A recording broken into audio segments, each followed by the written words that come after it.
Y ahora pues vamos con el segundo espacio de la tarde aquí en el Magazín Málaga TV. Vamos con nuestro buen amigo y colaborador del programa. Una vez al mes nos visita el historiador y divulgador de la historia de la educación, coleccionista también, José Antonio Mañas. Muy buenas tardes. Buenas tardes, amigo. Encantado de estar de nuevo con vosotros. Bienvenido una vez más, y no viene solo, viene acompañado por el segundo teniente alcalde del Ayuntamiento de Laurín de la Torre y además también responsable del Museo Andaluz de la Educación. Manuel López, buen amigo también de esta casa. Buenas tardes. Buenas tardes y encantado de estar aquí, que hacía tiempo que no venía. Es verdad, hacía meses que no nos veíamos, Manuel. Hoy vamos a estructurar este espacio, ¿verdad?, en tres partes, como solemos hacer. La primera lo vamos a dedicar a mis primeros números. Sí, bueno, sabes que estamos haciendo un recorrido, en el último programa vimos el aprendizaje de la lectura y la escritura, sí. Y hoy vamos a hablar de otro aprendizaje que es básico, que es aprender a calcular. Suma, multiplicación, sí, divisiones. Lo que se llamaba antiguamente las 4 reglas, ¿no? Ajá. Porque esta tarea nos va a facilitar nuestra vida cotidiana, ha facilitado siempre nuestra vida cotidiana. Son el aprendizaje de una serie de procedimientos, de tareas, de rutinas, para solucionar problemas normales de nuestra vida. El aprendizaje del cálculo se empezaba siempre en aquella época, en todas las épocas, con el conocimiento de las unidades, ¿no? Las unidades, las decenas, las centenas, la docena, que siempre causaba un poco de sorpresa, y después ya se pasaban a las famosas 4 reglas, como tú decías: sumar, restar, que es quitar, multiplicar, que no es más que una suma repetida, y dividir, que es pues separar en partes lo que tengamos, ¿no? Ha habido libros de cálculo desde muy antiguos. Fijaros ahí, estos que tenemos son muy antiguos, principio del siglo XX. Los dos de abajo, que pone cálculo en grande, son de la época de la Segunda República, y los de arriba son de la editorial muy conocida, Editorial Bruño, que es una de las más conocidas en aquella época. Después, una vez que se aprendían esas primeras reglas básicas, ahí tenemos otros libros: Contar y medir, el cálculo moderno. Lo siguiente era resolver problemas, ¿te acuerdas? Pero antes de resolver los problemas nos teníamos que aprender una cosa que era fundamental, que eran las tablas de multiplicar. Era una tarea repetitiva, monótona. Muy de memoria, de muy echarle de memoria, horas y de... Pero la aprendíamos cantando. Yo no sé si tú sí, es verdad. La aprendiste cantando. Seguro que te sabes todas las tablas, las recuerdas. Porque además cada uno... Pero era divertido, ¿eh? Sí, lo pasábamos... ¿Tú cómo llevabas eso de la tabla de multiplicar y de esas cosas? ¿Te gustaba? Yo era más de letra. Más de letra, vale. No, pues yo también, siendo más de letra, me gustaba a mí lo de la tabla de multiplicar. La verdad es que se aprendía de una manera muy amena. Sí, es verdad. Después lo siguiente que hacíamos era aquellos cuadernillos de problemas, ¿no? Y te ponían problemas pues con cosas cotidianas, con tantas gallinas, tantas canicas, tantos cromos, que si tienes, que si quitas, que si pones.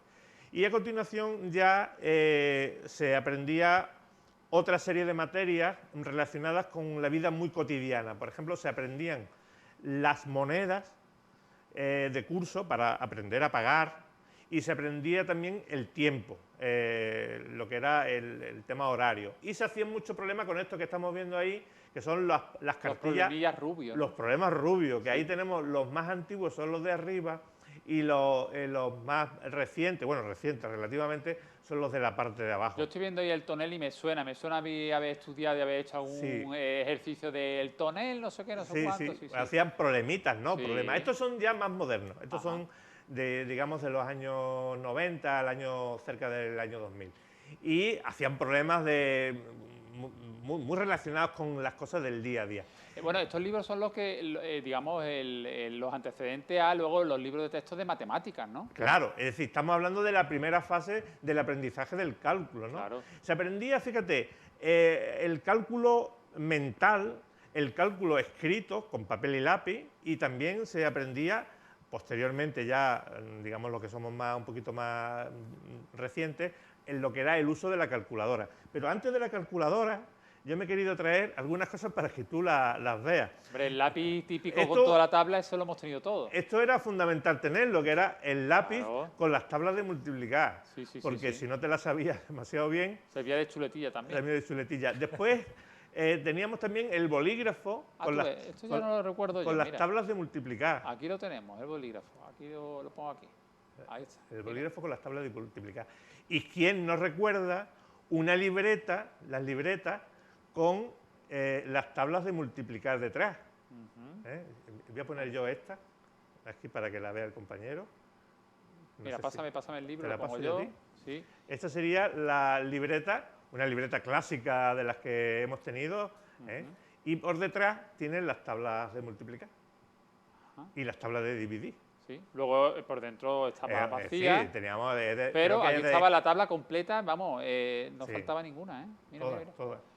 Bueno, aquí tenemos, mira, has mencionado lo de las monedas y tenemos una serie de monedas del régimen de Franco, ¿no? Sí, De la sí, dictadura. es una pequeña recordatorio de las monedas preconstitucionales, ¿no? Sí. De las que se utilizaron básicamente también nuestros padres. Y también en la escuela, por ejemplo, a los chavales se les Sí, enseñaba el se les manejo de enseñaba, la sí. moneda. Sí, a cambiar, a pagar, Claro. lo que era el precio de las cosas. Para y lo que tú decías, el día a día, para la vida cotidiana. Claro, la vida cotidiana. Muchos de los problemas estaban relacionados con eso. Si una libreta me vale tal, ¿cuánto me valen? Y hablabas de pesetas y de tal. Bueno, cada mes que tenemos este espacio, una vez mensual aquí en el programa, en el Magazín Málaga TV, nos gusta destacar una figura, ¿no? A veces son hombres, a veces son mujeres. Hoy una mujer, una gran mujer, Gloria Fuertes, poeta, educadora, bueno, una mujer, de luego, con una vida yo creo que muy interesante, Sí, muy interesante. y que vamos a hablar de ello. De hecho, por eso también Manuel está esta semana aquí con nosotros, porque nos va a un poquito adentrar en la vida y en la trayectoria de Gloria Fuertes, pero yo voy a leer un poema, luego Manuel leerá otro, ¿eh?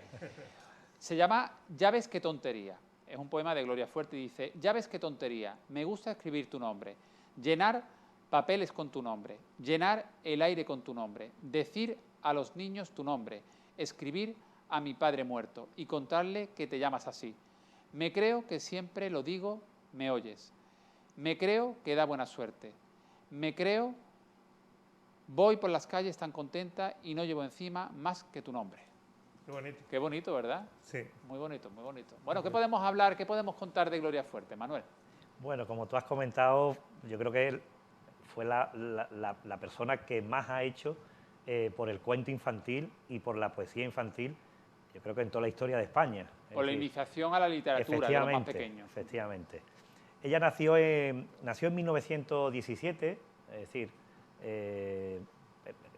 por situarnos, plena Primera Guerra Mundial, Revolución Rusa, es decir, estamos hablando de un periodo convulso, y ella desde muy joven, ya con 14 años, ya presentó su primer poema públicamente, pero ella tenía, diríamos, siempre en su interior las dificultades que tenía una mujer en esa época para escribir. Es decir, su madre no le dejaba de escribir, y eso ella siempre fue un trauma para ella. Seguimos hablando de la figura de Gloria Fuertes, pero hay una música, una sintonía que a muchos de nuestros espectadores les va a sonar en cuanto suenen los primeros acordes. Vamos con un vídeo que, bueno, la verdad que es entrañable porque nos retrotrae, ¿no?, a nuestra infancia. ¿Quién no ha escuchado esta sintonía? Pues seguramente muchos de vosotros lo recordaréis enseguida.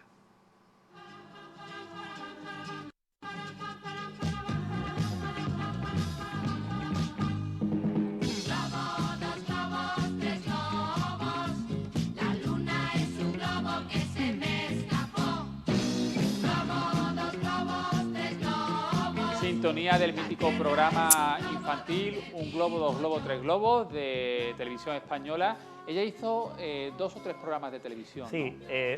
ella fue una dinamizadora en televisión y popularizó lo que es la poesía, el cuento infantil, con La Cometa Blanca y también La Mansión de los Plaz. Esos fueron los 3 programas que ella hizo. Especialmente esos 3, Ajá. especialmente esos 3, efectivamente. Pues continuamos desglosando un poquito, ¿no?, la trayectoria de Gloria Fuertes. No, comentaba que en sus inicios ella compaginó lo que era su vida laboral, no se dedicaba al 100% a lo que es la escritura, a la literatura, a la poesía, sino que fue haciendo otras tareas, sobre todo tareas administrativas. Y trabajó como administrativa durante un par de décadas. Dice que la primera universidad que pisó fue en Estados Unidos, es decir, ella fue prácticamente una autodidacta y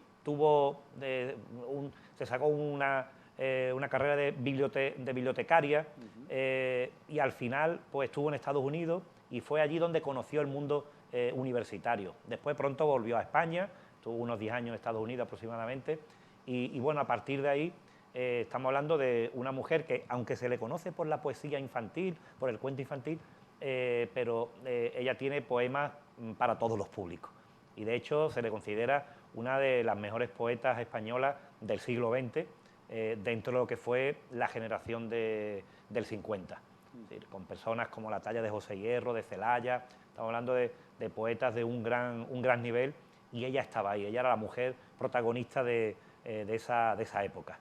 Quizá a lo mejor también esa cercanía que tuvo hacia los niños y el éxito que tuvo como poeta dirigida al público infantil ensombreció, ¿no?, también esa otra faceta que tenía también de escritura pues para adultos. Claro, porque se le recuerda sobre todo y la aparición de la televisión en España fue lo que hizo que se le encasillara en ese género infantil, ¿no?, en la literatura infantil. Claro. Digamos que eclipsó otras capacidades que tenía ella. Totalmente. ¿No? Bueno, una mujer también con una mirada intensa, ¿no?, una mirada que, en fin, tierna, ¿no? Era una mujer muy especial, creo yo. Es una mujer con una personalidad arrolladora, como hemos visto en multitud de entrevistas en televisión, y bueno, fue una defensora de la mujer, fue una antibelicista en contra de todas las guerras que pudo conocer a lo largo de su vida, una defensora del medio ambiente, una mujer moderna para el tiempo que le tocó vivir. O sea, una mente muy, vamos a decir, adelantada a su tiempo. Totalmente. Y luego tenemos una serie de fotografías de libros que ella publicó, ¿no?, a lo largo de su vida. Dejó ahí un legado importante, ¿no, Maña? Sí, hemos hecho algunas imágenes de libros de la biblioteca del municipal y también de la biblioteca de Laurín de la Torre. Incluso hemos traído aquí dos de ellos, una antología y otro más reciente, que son un pequeño recorrido por algunas de sus obras, ¿no? Ahí lo tenemos, estos son una serie muy graciosa porque son cuentos infantiles y bueno, hay de todo tipo, hablando de naturaleza, de amistades, en fin, un popurrí de temas para la lectura infantil. ¿Su obra quedó aquí en España o también trascendió, o sea, llegó por ejemplo a Latinoamérica? Sí. Ahí tenemos otros dos libros, uno de ellos lo hemos traído aquí, una antología y otro glorierías infantiles, que son como pequeños poemitas muy breves, ¿no? No sé si Manuel puede decirnos algo más. Y también tenemos fotos de uno de sus libros más famosos, Historia de Gloria, que es este que tenemos ahí, que es editado por Cátedra y que también es muy conocido, ¿no? Pues sin duda una mujer que hizo mucho por la cultura y sobre todo por acercar a los más pequeños, a los más jóvenes, a la literatura, ¿no? En esa iniciación pues por la lectura, por todo lo que tiene que ver con los libros, ¿no?, y con la poesía especialmente y los cuentos, como hemos visto. No sé si hay algún apunte más, Manuel, que podamos hacer. Sí, ella falleció en 1998 y en el año 2017, coincidiendo con el centenario de su nacimiento, pues bueno, fue el año cumbre y cuando se le reconoce, aunque en vida también se le reconoció, pero en 2017 se le hizo un montón de homenajes por toda España, por todas las bibliotecas. Fue el personaje del año en la literatura española, ¿no? Y la verdad que queda ahí en la historia de nuestras letras. Pues estaría bien que Manuel nos leyera un segundo poema, ya que yo he leído un primero, pues ¿también te animas? ¿Sí? Me animo. Venga. Y uno dedicado a un animal, a ella le gustaban mucho los animales, sí, y en concreto al burro. Se llama Pobre Burro y dice así: pobre burro, el burro nunca dejará de ser burro, porque el burro nunca va a la escuela. El burro nunca llegará a ser caballo. El burro nunca ganará carreras. ¿Qué culpa tiene el burro de ser burro? En el pueblo del burro no hay escuela. El burro se pasa la vida trabajando, tirando de un carro sin pena ni gloria, y los fines de semana atado a la noria. El burro no sabe leer, pero tiene memoria. El burro llega el último a la meta, pero le cantan los poetas. El burro duerme en cabaña de lona. No llamar burro al burro, llamarle ayudante del hombre o llamarle persona. Qué Muy bonito, qué bonito. qué bonito y qué mensaje también que va más allá, no solo habla del burro, sino de dignificando a esas personas que a lo mejor no han tenido acceso a la educación. A mí me Totalmente. parece una pasada, Muy bonito, la verdad que muy bonito. Y un impresionante, mensaje es impresionante. ahí Creo que hay que volver a leer a Gloria Fuerte. Sí, emociona, es emocionante. sí, Te hay pones ahí muchos a vídeos pensar en esas palabras Sí, y... sí. Me ha impactado, me ha impactado. Me ha gustado, me ha gustado. Bueno, vamos ahora con la parte más científica, ¿no? Sí. De este espacio. Cada mes nos trae una serie de aparatos y de instrumentos. Y hoy la cosa va sobre agrimensura y topografía. Agrimensura y topografía. Sí. Que exactamente son dos ciencias que... Sí, son, dos ciencias, dos técnicas para, conocer el mundo, ¿no? Explorar el mundo, el Efectivamente, territorio. sí. Vamos a empezar hablando de la agrimensura. Vale. Como su nombre indica, la agrimensura es el arte de medir las tierras, ¿no? Esto desde hace muchísimo tiempo es fundamental, desde la época de Egipto, porque en aquella época se parcelaban las tierras porque el faraón cobraba ya impuestos. Entonces se parcelaban las tierras y una parte de la cosecha se le pagaba al faraón. Pero como de vez en cuando, el Nilo inundaba todo, pues había que volver a parcelar y ahí aparecen los agrimensores. Hoy día la agrimensura es una técnica que se utiliza básicamente en todo. Hemos traído un aparato que ahora después hablaremos de él, es una estación total. Pero antes de ello vamos a hablar de la topografía. La topografía es otra ciencia que lo que trata es de representar el mundo en planos, ¿no? A base de coordenadas de la X, Y. Como no hay Z, lo que utilizamos son las curvas de nivel. Tenemos imágenes, ¿no? Que Sí. nos habéis grabado allí mismo en el Museo Andaluz de la Educación. Efectivamente, vamos a hacer un recorrido sobre una serie de instrumentos, tanto de agrimensura como de topografía. Empezamos con la parte de agrimensura. Ahí tienes un pantómetro, uno de los primeros elementos, es muy antiguo, es de finales del siglo XIX y sirve sobre todo es una escuadra de agrimensor, ¿no? Y sirve para buscar las rectas, las rectas en coordenadas, ¿no? A continuación vamos a ver un goniómetro, ese que está circular, que tiene una alidada con las pínulas, que son como una especie de mira para buscar los ángulos en los que encontramos cualquier objeto que queremos localizar. Estos son lo que se conoce como brújulas de inclinación o declinación. Se utilizaban también para posicionarse y posicionar un poco el norte magnético. Esto es un sextante. Ahora después hablaremos un poco más de él. Esto es un sextante escolar. Nos va a permitir averiguar, mediante una técnica que si nos da tiempo lo veremos hoy, veremos a ver, es en qué latitud estamos. Sabes que para conocer una posición necesitamos la latitud y la longitud. Con el sextante se pueden medir ángulos y encontrar la latitud. Eso que tenemos ahí es un nivel de agua. Eso se utilizaba se llenaba de agua y hoy se utiliza una manguera transparente nos valdría lo mismo, pero esto es un instrumento del siglo XIX. Y lo último que tenemos son las brújulas, que no hemos traído algunas aquí. Esos son niveles de burbuja, un nivel normal de burbuja. Todos estos elementos el visitante lo puede ver en el Museo Andaluz de la Educación. Sí, algunos de ellos. Algunos, porque las colecciones van también cambiando. Ahora después tenemos una noticia buena que darte porque vamos a inaugurar, eso lo va a decir Manuel al final, una nueva sala. Y lo último que aparece ahí son las brújulas, tanto una brújula de mano como una brújula marina. Esta temática de la agrimensura y de la topografía en algunas películas también se refleja de alguna manera pues, por la aparición de algún personaje que utilice algún tipo de instrumento. Y de hecho tenemos algunas como Indiana Jones, el inglés que subió una colina y bajó una montaña, que a mí esa me gustó mucho, de Hugh Grant. Y Z, la ciudad perdida. Porque fíjate, con estos tres elementos que tenemos en la mesa, el sextante, la brújula para calcular los rumbos y un cronómetro para poder después averiguar la longitud en la que estamos, la longitud y la latitud, con esto los descubridores, los que navegaban en el siglo XIX, exploraron el mundo.